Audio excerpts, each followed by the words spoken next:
Okay, let me show you how I take apart one of my handguns. This one it's a 22 caliber, but it's modeled after 1911. The 1911 was invented by John Browning around 1910, and it served in the U.S. Army for the longest time.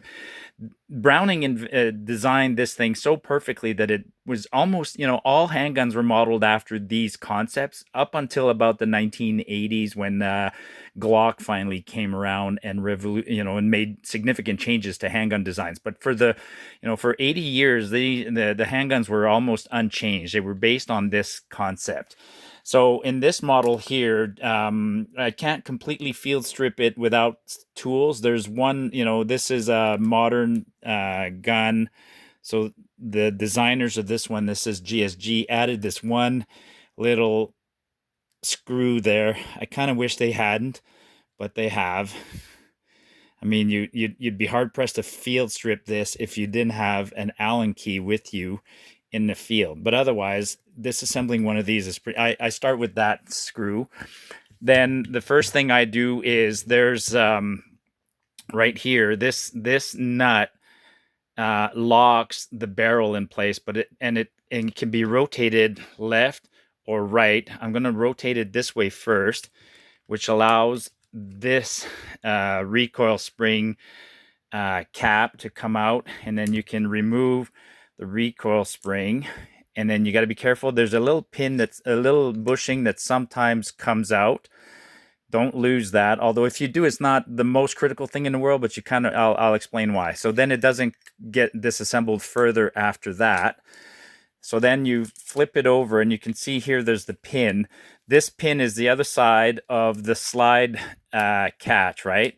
So now that the spring's been removed, the slide has no tension in it.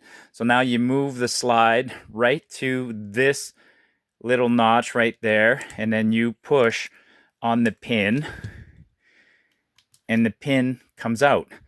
And once the pin comes out, it exposes this other pin right there, which you can easily, with a tool, you push on the pin like that. And when this pin comes out, now there's nothing holding the slide in place. So then you can remove the slide.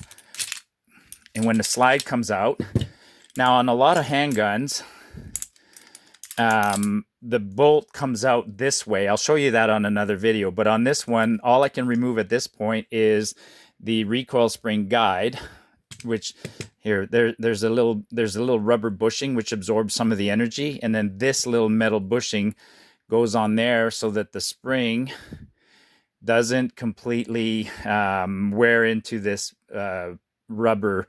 And if you didn't have that bushing when you reassemble, all it does is it changes the tension, the length that the spring can compress, which basically affects a bit of the cycling, but it's not critical. But I would make sure you leave it in there no matter what. And then so back to this barrel lock. Now if you turn the barrel lock the other way, you can actually remove the barrel lock. This thing is machined a certain way. It's really cool. And once you remove the barrel lock, then you can disassemble the barrel. So there you have all the pieces. You have, you end up with the lower receiver, which you can clean quickly. Be careful when cleaning lower receivers or springs and sears and things like that in there.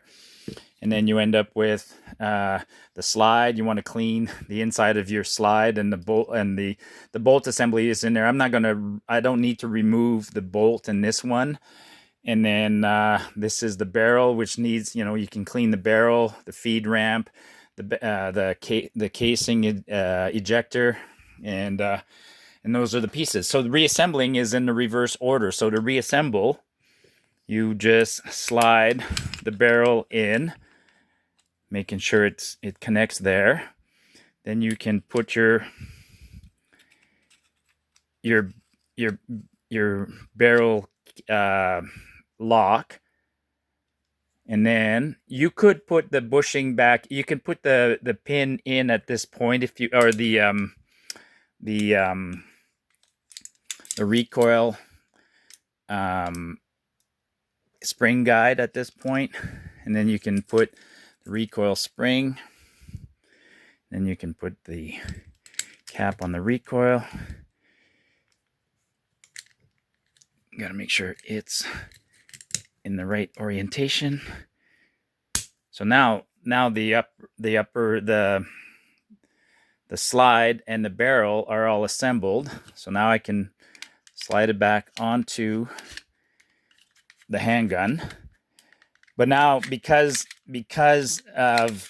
I got the spring in there, there's a little more tension, but nothing too bad. So then I realign this pin, put this pin in there, and then realign this notch by there. Doing this with one hand. Actually, if you put it in kind of part way and then line it up, it falls in place. So now it's in place, and I can reinsert this little. Here, I'll do every step at this point. Might as well.